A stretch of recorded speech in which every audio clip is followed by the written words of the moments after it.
కార్తీక మాసంలో 365 ఒత్తులు ఎందుకు వెలిగిస్తారు? ఓం నమఃశివాయ అని పిలిస్తేనే పలకరించిపోయే పరమశివుడు.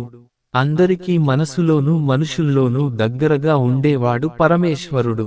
ఈ భూప్రపంచంలో ఏ పని జరగాలన్నా అది పరమేశ్వరి ఆజ్ఞతోనే జరుగుతుంది. అందుకనే మన పూర్వీకులు శివుడి ఆజ్ఞ లేనిదే చీమైనా పుట్టదు అని అంటూ ఉంటారు.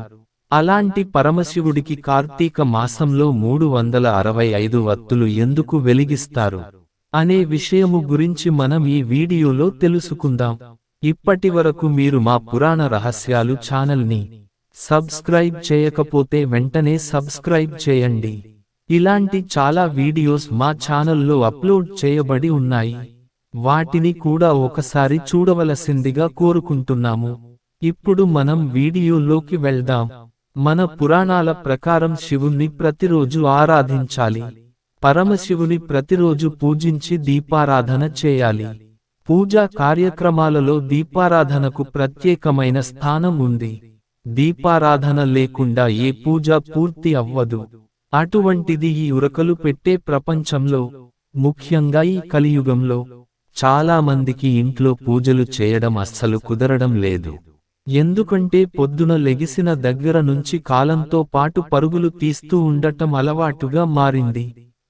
అటువంటి సమయాల్లో ప్రతిరోజు పరమేశ్వరుని పూజించడం వీలు పడకపోవచ్చు. అందుకొరకే మన పురాణాల్లో వీటి పరిష్కారం కొరకు ఒక మార్గాన్ని చూపించారు. పరమేశ్వరుడికి అత్యంత ప్రీతికరమైన మాసం కార్తీక మాసం. ఇటువంటి కార్తీక మాసంలో ఎవరైతే పుణ్య నదిలో స్నానాలను గాని సముద్ర స్నానం గాని ఆచరించి పరమేశ్వరుడికి అత్యంత భక్తి శ్రద్ధలతో 365 ఒత్తులతో దీపం వెలిగించి దీపారాధన చేస్తారో వారికి ఆ సంవత్సరం మొత్తం పూజ చేసిన ఫలితాన్ని ప్రసాదిస్తాడు పరమేశ్వరుడు. అందుకనే చాలామంది 365 ఒత్తులతో పరమేశ్వరుడికి దీపారాధన వెలిగిస్తారు.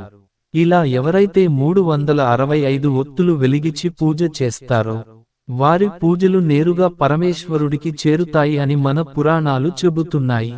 మీరు కూడా పరమేశ్వరుడికి ఈ కార్తీక మాసంలో ఏదైనా సోమవారం రోజున ఉపవాసం ఉండి భక్తి శ్రద్ధలతో పరమేశ్వరుడికి 365 వత్తులతో దీపాన్ని వెలిగించి పరమేశ్వరుడి ఆశీస్సులు పొందాలని మనస్ఫూర్తిగా కోరుకుంటున్నాము. ఓం నమఃశివాయ.